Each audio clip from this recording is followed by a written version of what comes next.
Dietmar, it's pretty hard to keep up with Metabo and their innovations and all these new things coming out. And now there's a brand new technology on the market that's quite astounding. Yes, it's actually even tough for us to keep up with the technology locally, and that's why we have to even do e-learning on the internet to keep up to speed with what's happening and developments coming out. The latest being the HD lithium technology battery, HD standing for high density cells. The HD to the old battery gives you about 87% more runtime and about 67% more power. With this new development of the high density battery and the 36 volt, which is already on the market in a hammer drill for Metabo, with a combination of the two, Metabo is striving ahead to launch the very first 9-inch 230mm angle grinder. And Metabo even has stationary products already, such as miter saws, compound miter saws, which are battery driven. So for our industrial users, I think we've got pretty much a comprehensive range of nearly 100 different power tools, from woodworking to metalwork to construction, all battery operated. Looking at the commercial field now, the man who has to work with his power tools, this could mean an extraordinary time of him being capable of working with a power tool. Yes, I think it's actually a good and fortunate thing to happen for the South African market, because it'll accelerate the education for the tradesmen. In Europe by now, 70% of portable tools sold into the market are cordless, meaning battery operated.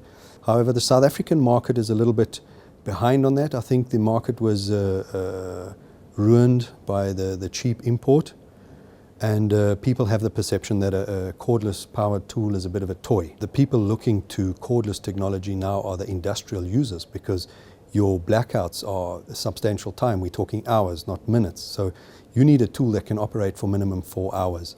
So, you know, Metabo, we sell it in either naked units without batteries, if you already have batteries and chargers, or else your standard entry model always starts with 2 batteries and a charger, which should give you a couple of hours with those 2 put together. We've been reading in editorials and seeing on television and being virtually pushed down our throat that we must find alternatives to electrical power.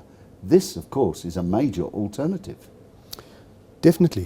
For the industrial user, he can't work on flexi time or schedule time. Work must continue. And his big thing is, if he has a battery bank that he charges overnight, he is not reliant on power the next day.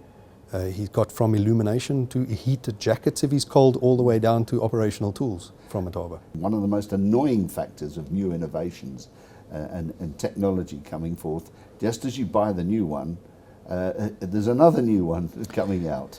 I'm glad you asked me that question, because when Metabo switched from the NiCad battery to the lithium battery, they decided early on that they need a stable platform to work off.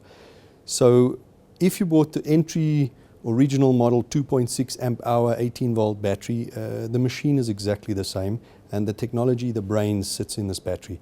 Each battery has an individual PC board, individual battery cell protection, load protection, overload protection. The brains is in here. So if you bought the first machine that was launched, lithium technology, you can buy this battery today and you've got the latest technology. You don't have to buy a different charger. It's universal. You don't have to buy a different machine. All stays the same.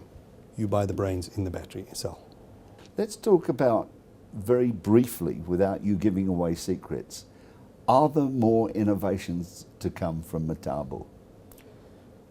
Definitely yes. None of us really know where we're going. Only the movers and shakers overseas. We get asked to do a lot of surveys worldwide, and we're currently busy with nearly 14 surveys locally for the local market. Something we've already tested in the field already is metal fabrication machines where there are none in the market, and we actually had to fight to get our test units back, to send them back to Germany. So there is some real great innovations coming.